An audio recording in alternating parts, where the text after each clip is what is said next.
खबर आपको देंगे। वज़ीर आला पंजाब की ज़ेर सदारत अमन व अमान से मुतालिक लगातार चौथा गैर मामूली इजलास हुआ। ड्रोन पॉलिसिंग, मरबूत सिक्योरिटी और आर्म्स रेगुलेशन के नए कवानीन मुतारिफ कराने का फैसला किया गया है। पंजाब भर में 10 लाख लाइसेंस याफ्ता असलहे की स्क्रूटनी का फैसला भी किया गया है। Punjab surrender of illegal arms act 2025 मुतारिफ करवाया जाएगा। पंजाब में गैर कानूनी असलहा 15 दिन के अंदर अंदर वापस किया जाएगा।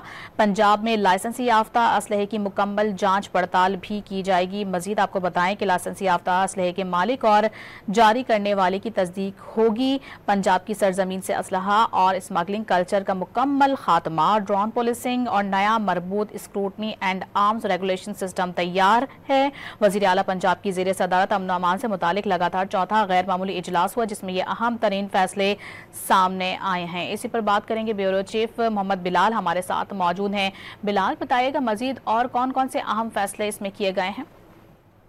देखिए, इसमें सबसे बड़ा फैसला तो ये किया गया है कि जो यहाँ पर शहरियों के पास चाहे वो लाइसेंस असला हो या फिर गैर कानूनी तौर पर लोगों ने जो असला रखा हुआ है, तो इससे किस तरह छुटकारा हासिल किया जा सकता है।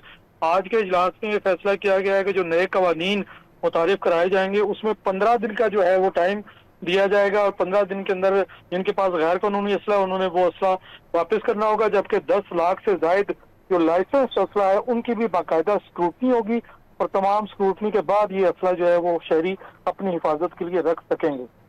बहुत शुक्रिया आपका बिलाल।